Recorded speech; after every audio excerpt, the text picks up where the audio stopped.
Bienvenidos a Tempus Non Memoria, un espacio para reencuentros y para encuentros.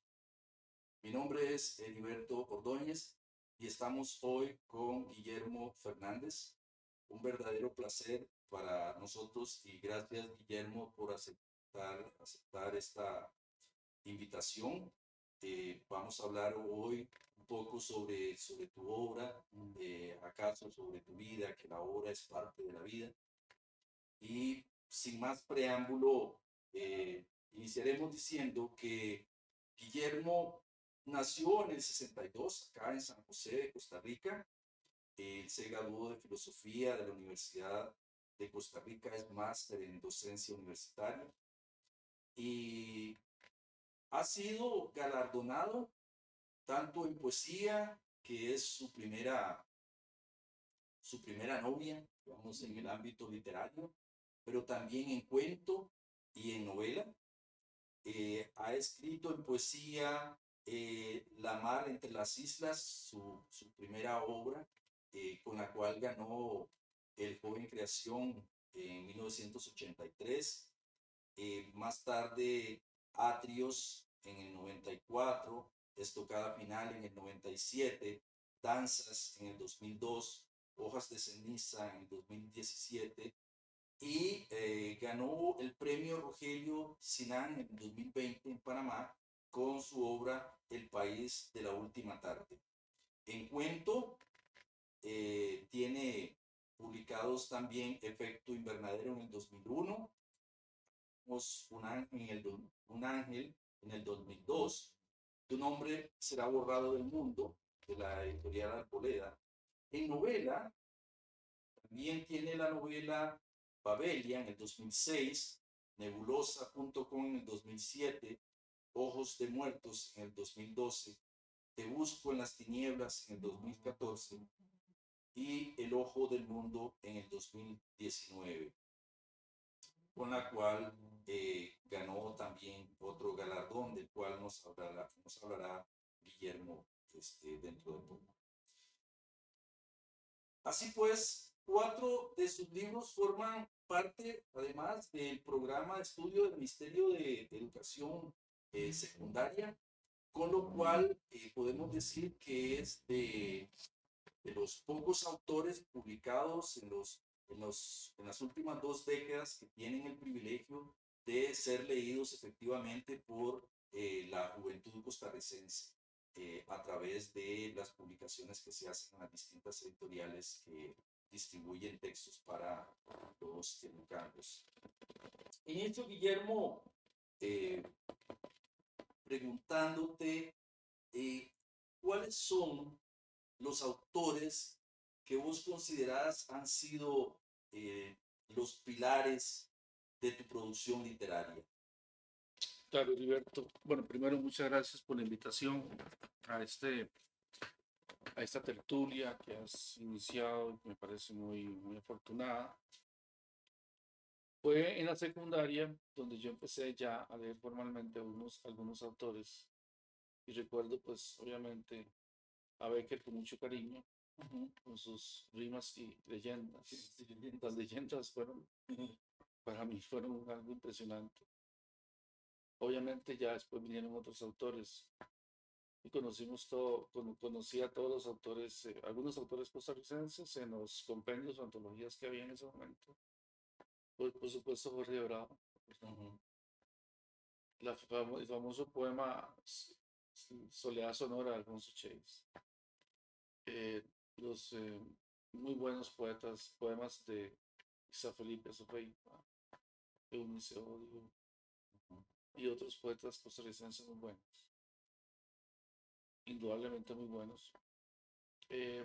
Estaban todos los demás, Nicanor Parra, por supuesto, me produjo siempre una admiración extraña por Rocío, eh, no sé si estaba hablando en serio, si se podía escribir de esa forma.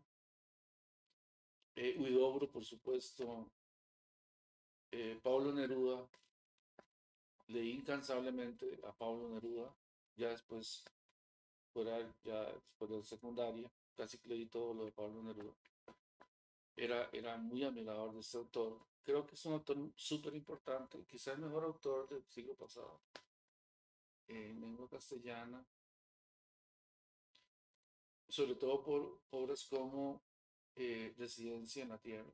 Creo que es una obra capital, incomprensible desde el punto de vista de cómo un poeta se puede escribir en un lenguaje que yo creo que no puede ser de ninguna forma imitado ni sustituido.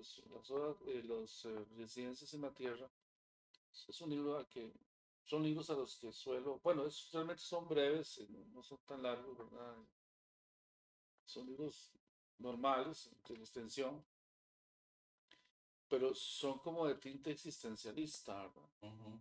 Las residencias. Obviamente Pablo Neruda es como caleidoscopio temático, tiene de todo y a veces, bueno, peca por exceso en algunas cosas, pero eh, esas residencias en la tierra siempre me produjeron como, como un temblor en el alma, ¿verdad?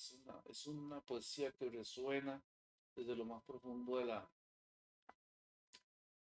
angustia existencial. Entonces, son esas residencias las que siempre me impresionaron tanto de Pablo Neruda. Las leía y las releía constantemente, a pesar de que ya después renegué del autor como maestro, porque uno trata de ligarse para buscar su propio estilo. Obviamente, pues, eh, quedé marcado con estos autores que te estoy diciendo. Autores que en su momento fueron fundamentales. Alan Poe, por ejemplo, siempre profesé una extraña admiración a el poema El Cuervo. Me parece un poema absolutamente eh, extraño dentro de lo que es la producción literaria universal. Es algo que es un poema que no sabe si es simbólico, es una historia o es un canto fúnebre. Yo sé que de alguna manera es un poema que ha sido criticado, revisado, ha sido tendenciosamente expuesto como poema dentro del ámbito de terror, o del género terrorífico, pero para mí carece de toda atmósfera siniestra en cuanto a que más bien supone un viaje hacia la inevitable desintegración del ser, ¿verdad? Donde hay elementos que se conjugan como fantasmagorías, pero con símbolos muy potentes, plutónicos, relacionados con el Hades, con una vida, con la idea de que la vida es una sola y no hay más allá de esto, que la muerte es el término de todo y que no podremos reencontrarnos nunca con aquellas personas que se van del mundo. En realidad es un poema extraordinario. Yo creo que es siempre me quedó esa idea de ese poema como de una gran, eh, de un gran símbolo insuperable, ¿verdad? Ese poema era un poco. Y otros muchos poetas, ¿verdad? Que en su momento leí muy, Juana Ibarburu, y que leí con mucha pasión, con mucha admiración. Por supuesto se me escapan bastante, ¿verdad? Pero eso fue digamos, la formación, los inicios de la formación. Los poetas franceses, a los que admiré montones, Pierre Reverdy, Mallarmé, Rimbaud, Paul Verlaine, Chateaubriand, sí, todos ellos. En realidad, este, eh, siempre admiré muchísimo a los poetas franceses. Luego, contacto con los norteamericanos que son tan buenos. Tal vez sea redundante, Guillermo, la pregunta, pero ¿qué inicialmente te motivó a escribir poesía? Es decir, en la cotidianidad de un adolescente existen di- distintas aristas que lo van a hacer ir hacia un camino u otro. Los menos, acaso, son los que eligen la literatura. Tal vez prefieren el fútbol, no sé, algunas otras actividades. ¿Qué te motivó a vos inicialmente para dedicarte a leer y en consecuencia a escribir poesía? La literatura tiene la función de fijar en el tiempo aquellos momentos que suelen disolverse por una razón natural. Entonces, no hay nada más vengativo contra el tiempo que dejar fijo en un papel la memoria de lo ocurrido. Es como una venganza. Entonces, desde muy joven, supe que había esta arma, Ujú. que es el verbo, que es la palabra, que funciona como rescate al ser humano y que muchos no conocen esto, ¿verdad? Solo los escritores saben de esto. Un escritor, más allá de lo catártico que es escribir y todo esto que ya inventó Aristóteles, ¿verdad? El arte como catarsis, como purga, como depuración, es un intento em, de consolidar mediante la palabra los momentos más importantes de nuestra existencia, momentos que pueden ser sentimientos, que pueden ser escenas de la vida cotidiana, que pueden ser eh, confesiones, testimonios, descripciones de situaciones específicas, y dejarlas en el logos, es decir, en algo que es como de una memoria colectiva. Allá donde cuando se escribe algo, esto queda inscrito, no importa en un papel o donde sea, pero queda inscrito, como un jeroglífico egipcio, en esas piedras eternas. Siempre el ser humano ha buscado que lo relevante quede escrito en piedra, pero en una piedra inmortal, ¿verdad? Como que sabemos que todos somos de la arena del desierto, todos vamos a disolvernos en ese inmenso Sahara que es la muerte, que es árido y anónimo, pero que la palabra nos, de alguna manera, Redime. nos redime, nos salva de la absoluta soledad que nos toca a todo ser humano eh, en algún momento de nuestra etapa. Esa soledad donde ya no tenemos, ni vamos a ser llamados, ni vamos a llamar a nadie, nos va a tocar estar, ser simplemente residuales, ¿verdad? Entonces, esa idea que yo he tenido siempre. En ese sentido, Guillermo, ¿vos te considerarías más existencialista, digamos que, digamos, desde el punto de vista lírico, desde el punto de vista de tu poesía, más que un protagonista político, como productor, digamos, te considerarías más intimista en ese sentido? Sí, yo considero que todo lo que escribo tiene un tinte existencialista. Ujú.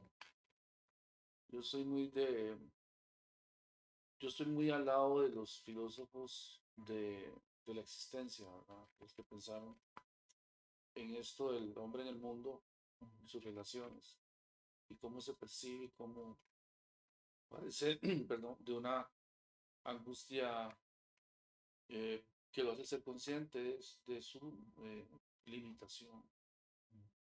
Em, por lo tanto, yo no profeso una gran, por decirlo así, un gran entusiasmo hacia ninguna política. No, no me aferro a eso. Pasé la etapa de creer que las ideologías tenían alguna función y constructiva, ¿verdad?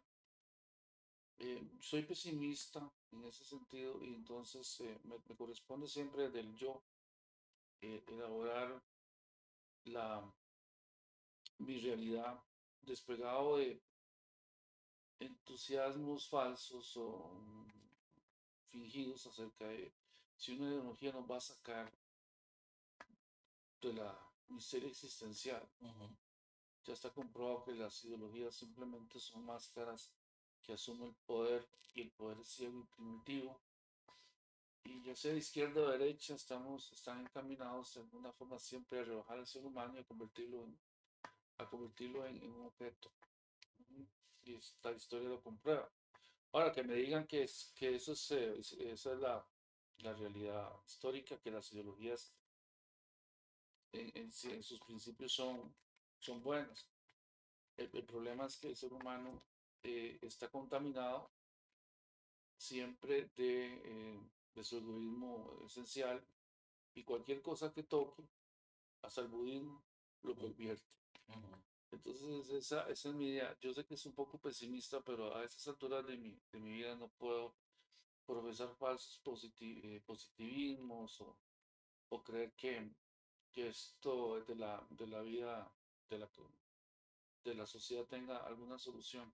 Me parece que siempre vamos a estar en pugna con la realidad de las cosas y esta realidad de las cosas va a ser compleja, va a ser sumamente cruda para muchos, que algunos van a pujar a favor de sus propios intereses y que el artista no es más que un testigo de las fuerzas que se mueven en la sociedad, un testigo ya sea preciso, eficaz o como quiera llamarse, puede ser un testigo incluso muy intimista, puede ser un testigo muy crítico, como pretendo serlo yo en alguna medida, pero el artista en realidad está solo, es decir, es un sujeto que mira a su sociedad, la, la trata de conocer, trata de establecer un diagnóstico, como decía Rapón, un diagnóstico de eso, la sociedad que le correspondió vivir. Y obviamente, pues, a veces con el diagnóstico no nos vamos a salvar ni vamos a salvar a nadie, pero vamos a dar un testimonio que fuimos testigos, que estuvimos presentes y que tuvimos algo que decir al respecto.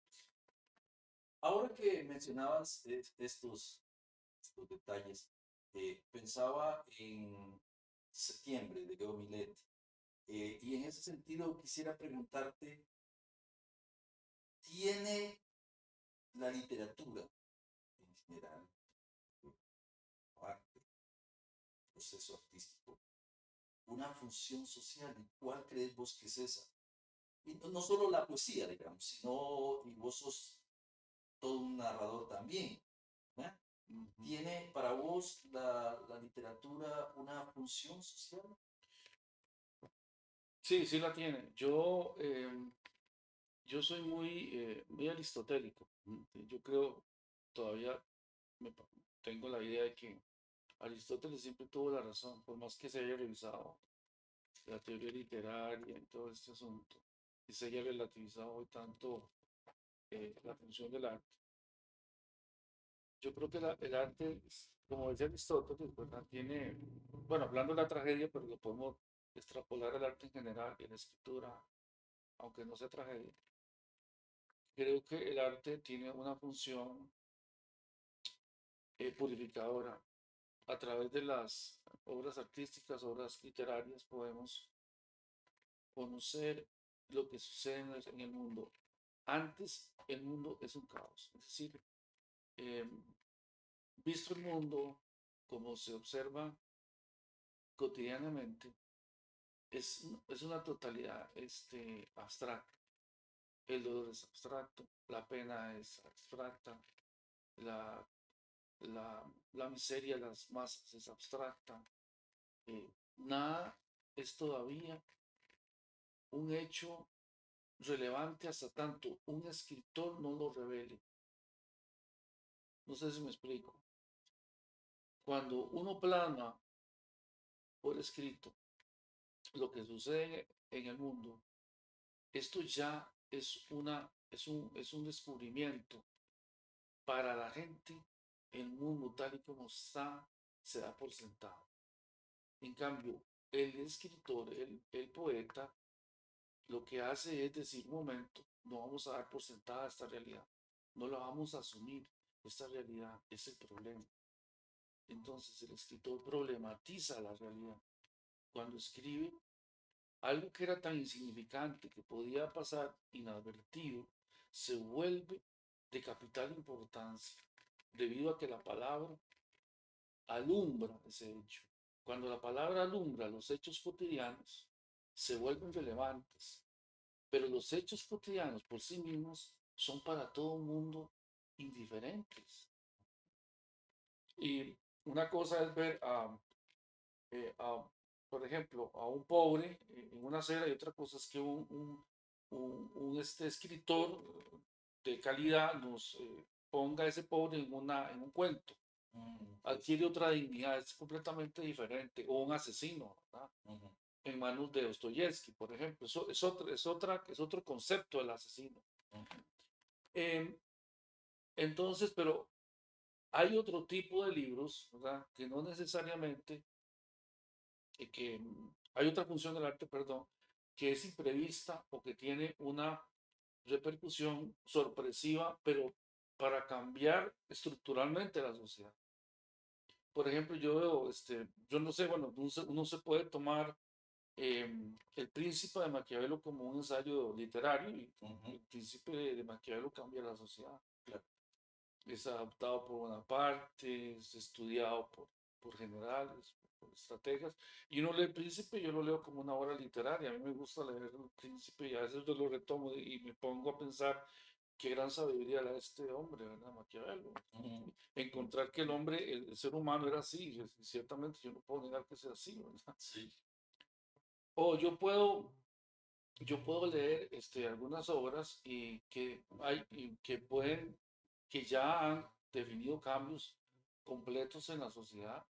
Estamos hablando, por ejemplo, de algunos de los poemas que están en la Biblia o en los libros sagrados, que han hecho cambios en la sociedad. Y uno los puede leer como literatura, Claro. ¿verdad? Y han hecho cambios. Eh, Hay libros que han cambiado definitivamente la forma de ver una sociedad y han hecho grandes cambios con respecto a cómo se hacen las cosas en una sociedad determinada. Por ejemplo, los libros escritos por los escritores rusos que estuvieron en la Gulag, ¿verdad? Este ganador de premio Nobel, Solzhenitsyn, este es uno de ellos. Y escribe sobre el Gulag, y eso es una ventana que nos dice cómo es que suceden las cosas realmente tras la cortina de hierro. Y esto tiene a la larga una modificación con respecto a las políticas, ¿no? Define cambios reales en la política. Yo creo que sí, los poemas pueden cambiar la sociedad. Yo creo que a veces es imperceptible, pero hay libros que tienen un gran poder para cambiar modos de pensar, ¿sí? La literatura no es tan inocente como creemos, y puede inspirar eh, políticos o gente que tiene poder para para accionar en cuanto a ciertas transformaciones. Eh, Eso yo lo creo perfectamente. Guillermo, en ese, y no exactamente en ese mismo sentido, pero creo que hay un acercamiento. ¿Vos crees que lo que uno llamaría, y tenemos que decirlo en comillas, la buena poesía es inherente al poeta, o requiere el poeta sufrir para hacer buena poesía, o requiere un pueblo eh, pasar por ciertas vicisitudes complejas, políticos y sociales, para escribir una buena literatura? Te pregunto esto porque hace algunos años se decía, por ejemplo, en Costa Rica no se produjo eh, una muy buena literatura, todo esto entre comillas, salvando la literatura de los años 40, porque en Costa Rica no pasa nada. En cambio, en El Salvador, en Nicaragua, en Guatemala hay un premio Nobel, ¿verdad? Entonces alguna gente se dejaba decir, bueno, pues que en Costa Rica no pasa nada. Requiere el poeta, requiere el artista, el escritor, sufrir, o la sociedad sufrir para que se escriba buena literatura. Buena una vez más, entre comillas. Em, yo creo lo siguiente, Homero existe porque hubo una gran guerra. Yo no sé hasta qué punto fue una guerra tan colosal como la que imprimen sus cantos, ¿verdad? La Odisea de la Ilíada, y dignificó a los participantes de esta guerra, que eran unos piratas, me imagino, los dignificó y los subió hasta la altura de semidios, ¿verdad? Eh, cuando uno lee a Homero, uno de alguna forma eh, está ante la glorificación de la guerra, la glorificación de la violencia, la glorificación del héroe tocado incluso por los dioses. La muerte como un frenesí y como un don de los valientes. Y soslayando la muerte del pueblo. El pueblo no interesa mucho. Los hombres se llevaban a las mujeres, las secuestraban, pasaban a las mujeres de uno a otro. Es decir, tengo que decir que es lamentable, pero de alguna manera los episodios traumáticos de los pueblos producen igualmente respuestas artísticas. Sí las producen, estoy completamente seguro de eso. No se puede crear sin adversidad. No se puede crear en el confort. No se puede ser artista en un ambiente de remanso o en un oasis. Eso no existe. El ser humano crea desde profundis, como decía Oscar Wilde. O sea, el grito que emana de su ser ante las grandes adversidades de la sociedad y de sí mismo, es el que produce el arte, la literatura. Ciertamente, bueno, en Costa Rica no hemos tenido grandes, eh, o por lo menos desgastadoras, batallas que han sucedido en otros países. Pero sí hemos tenido también revoluciones, hemos tenido mucha corrupción. Yo creo que aquí falta mucho que se escriba sobre la corrupción, por ejemplo. Ese ha sido nuestro gran problema. Digamos, la corrupción, pero bien abordada, no como panfleto, porque hay que hacer una división entre lo que es literatura y panfleto, ¿verdad? Yo he visto novelas que han tratado, escritas en Costa Rica, han tratado de evidenciar la corrupción, pero lo hacen desde la mirilla del panfletario. Se necesita un escritor, un buen escritor, que conozca el gángster local, el corrupto local, y que empiece a escribir sobre eso. Nuestro gran problema es la corrupción. Claro.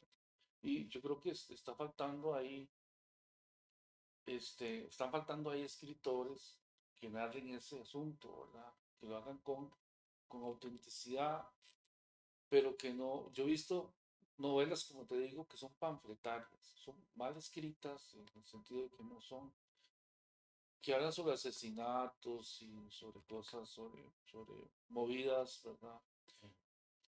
Pero se requiere un arquitecto literario que nos hable de la corrupción de este país en general. Esa es nuestra guerra, digámoslo así. Ahora, no necesariamente eso. tiene que ser el tema principal, porque yo no estoy ajeno a que se escriba, o sea, yo no creo que los grandes traumas como la guerra, violencia, sean generadores de buen arte. No solamente eso. Lo que quiero decir es que se requiere ser consciente, se requiere una gran adversidad para que el creador sea sacudido hasta la médula y emprenda una labor con respecto a ese suceso. Eso es lo que quiero decir. Puede ser una tragedia personal, también, una tragedia personal, no necesariamente una tragedia nacional, ¿verdad? Como la épica, puede ser personal. La novela es una épica, ¿verdad? Y, y bueno, creo que Costa Rica es un país que eventualmente va a dar creadores literarios maduros, por supuesto maduros, ¿verdad? Que empiecen pues, a descubrir temas relevantes sobre su realidad en algún momento. ¿Crees vos que se ha prostituido la poesía en los últimos años? ¿Desde cuándo más o menos? Bueno, el problema es Bueno, prostituido en un cierto sentido. Tal vez aclarar qué queremos decir con prostituido, en qué sentido. el problema es que ahora no hay exigencia con respecto al legado de la literatura. No hay ninguna exigencia. La gente ya no tiene una mirada a los nuevos, gente muy joven, no tienen no se sienten obligados a mirar hacia el pasado y reconsiderar el legado de los escritores que los anteceden. No se sienten obligados ni tienen ningún problema con reconocerlo, ni saber, ni estudiar de ellos. Y eso está ocurriendo en todo el mundo. En España, por ejemplo, los premios que se están dando. Un premio reciente a un tal Alberto Cavalieri, que es como decir lo que escribía, pues, lo que yo escribía en la escuela, pensamientos de amor a las noblecillas, ¿verdad? Pensamientos. Se ganó el Espasa Calpe, sí, el último Espasa Calpe se lo ganó. Y ya el Espasa Calpe, como cualquier premiación, tiene cláusulas rigurosas donde dice que ese material debe ser inédito. Y este señor venezolano de 34 años ya había publicado sus poemas en Instagram. Muchos de esos se habían publicado en Instagram. Tenía 900.000 seguidores. Por eso me imagino que Espasa Calpe le puso el ojo. No sé qué arreglo tuvo, no conozco nada, no puedo decir nada, pero sí es muy sospechoso todo lo que pasó, porque se lo gana este señor con unos pensamientos que no son poemas. Yo sé lo que son poemas. Sé que es poema. Y se lo gana esto como pensamientos ridículos, que te puedo leer, cosas que nos asombró a muchas personas que creemos conocer, Dame un ejemplo. creemos conocer la poesía, ¿verdad? Queremos conocerla. Entonces, a mí me sorprendió mucho esto y creo que es el síntoma de un problema que se está dando en todo el planeta. Si antes creí yo que había un facilismo a la hora de escribir, o sea, ya no había necesidad de ser riguroso, ni de conocer, poetas anteriores. ¿Qué te digo? Toda la tradición poética. Ya no es necesario, simplemente puedes escribir esto de este señor. Un consejo que te va a servir toda la vida. A quien quiera irse, no le detengas. Y eso nada más partimos los versos, los partimos, partimos las frases y son versos. A donde no tiene que partirse, se parte y ya tiene forma de poema, vos sabes eso. Y no es ni encabalgamiento. No es encabalgamiento, no, es un forzado encabalgamiento. Y por ejemplo, aquí otro, cosas bueno, fue muy criticado hubo mucha indignación de parte de verdaderos conocedores de la literatura, pero esto no movió nada. El poema de este martes dice: no nos engañemos, cada quien elige a quién hablarle, a quién querer, a quién buscar. Cuando algo es real, el interés nunca se va. Es decir, yo podía escribir esto cuando estaba en el colegio en primer año, para una noviecita, digamos. Y ese tipo con esos poemas se gana el pasta calco, pasándole por encima quizá a un montón de poetas de verdad, auténticos poetas. Eso es lo que se está escribiendo y eso es lo que tiene actualmente rédito en las editoriales supuestamente importantes, ¿verdad? Porque como tiene seguidores, ahora los seguidores son personas que andan dentro de esto que llamamos positivismo light, ¿verdad? Es decir, ese tipo de personas que no están ya informadas ni les interesa, hacen de la ignorancia un valor que es muy peligroso, muy peligroso, muy triste. Me gustaría, Guillermo, que Claro. para no entristecernos tanto con lo que acabas de leernos, nos leyeras, no sé, un par de poemas, unos poemas de alguno de tus libros, los que publicas, un poco para limpiarnos el alma, ¿verdad? Bueno, Después de escuchar eso. yo no es que me sienta el gran poeta, te soy sincero, pero yo trato de ser serio hasta donde puedo, ¿verdad? Voy a leer también un poema. Este libro que se titula Hojas de ceniza, lo escribí junto con este otro, que es una novela, Te busco en las tinieblas, a la memoria de la muerte de mi hijo, ¿verdad? Entonces, esta es una novela que habla sobre el duelo, no es positivismo, ¿verdad? Ni mucho menos. Y este es un libro de poemas que lo publiqué por medio de editorial Arlequín. Y los poemas son, bueno, no van a ser así como muy positivos, pero sí son poemas que elaboré en una etapa de duelo, ¿verdad? Entonces, voy a leer unos dos. Hojas de ceniza. 2.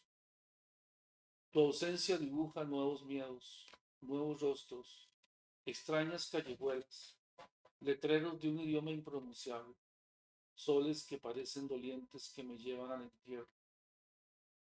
Temo por mis pensamientos insanos como enredaderas sucias en las paredes antiguas. Son puras imágenes viejas, lastimosas imágenes de opresión, donde hay paisajes que se oscurecen y donde voy buscando un refugio. Tu silencio me vuelve a mí sonriente. Me río más de la cuenta en medio de unas pocas risas.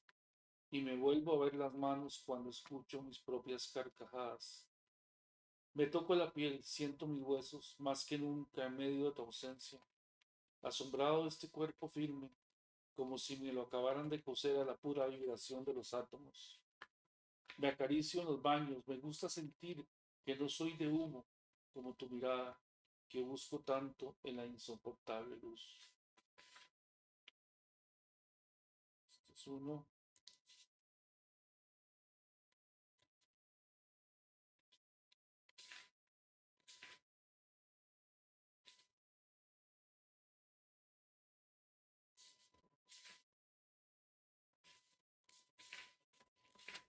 Vamos a ver otro.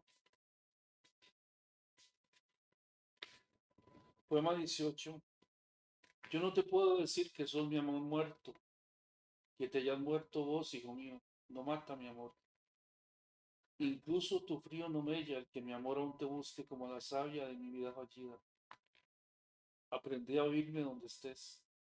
Quizá en este viento donde dejo mis preguntas, más sordo tal vez que la tumba donde te dejé soñando como una máscara feliz, feliz de estar sin ropa y sobresaltos. Aprendí a sentirme. Yo sí te siento en la muerte como un calor rebelde. No me ha quitado todo la huesuda, y que me abraza cada día como una novia pegajosa, a quien debo separar para tomar aire, porque me asfixia. me deja sin exhalar una oración. O lo que yo quiero en el fondo decir con todo el alma, la maldición perfecta, la que nace de mis entrañas con la ternura de un mendigo. Dicen algunos que hay un reino posible donde tal vez te abrace ya convertido yo mismo en solo brisas sin palabras. Ya nos diremos lo que no nos dijimos. Ya solo mi abrazo calmará la furia de este león que desataste en mí, la verdadera tristeza, la que no tiene médico. Soy esta cárcel donde late un corazón oscuro, una soledad que no puede encarcelarse y que sin embargo es como si fuera prisionera de mi propio desamparo. No se deshoja un muerto tan querido tan sencillamente como un árbol. Me mirás con más intensidad en este largo anochecer, donde he pedido la justicia a la muerte, su dulce medicina. A través de las ventanas de un café quisiera verte, tan lleno de vigor como la última vez que esperaste que me marchara para salir del cuarto. Sé que soy ahora el que ama como un muerto al que la vida le ordena persistir, mirando como el loco el brillo de una fantasía. Y si pasara si te viera, y si tu semblante recayera sobre mí y me sonrieras. Me gusta pensar ahora que hay misterios que los científicos descifran como niños. Uno de ellos es el amor que no cesa, el amor que tiene ganas de ser un caballo y correr sin freno hasta quedar sin carne, hasta que los ojos se le consuman en honduras de espanto. Me consuelo que haya enigmas como el de la soledad habitada por una esperanza demencial, donde yo aún tengo un sitio para vos, hijo mío, y que toda esta muerte es solo un instante de separación, donde el fuego de mi amor está en vivo. Ahí, tenemos esto. Gracias, Guillermo. Solo me gustaría poder presentar la portada de alguna de las obras de Guillermo, porque es válido que nos encontremos por ahí y que Claro. digamos, vale la pena adquirirla. Eh, entonces haremos esto mientras te voy diciendo, Guillermo, que te agradecemos profundamente por haber departido con nosotros este momento, esta tertulia, y que ojalá la vida nos permita Claro. un reencuentro más. Que estés muy bien Muchas gracias y por la que invitación. sea muy venturosa la vida con vos, que sea prolija en todo lo que emprendes, además de tu poesía y tu narrativa, con la cual nos llenas, nos brindas una luz, por oscura que a veces sea, por existencialista que sea, Exacto. Sí. una luz al fin. Gracias, Gracias, Guillermo. Heriberto, por la invitación.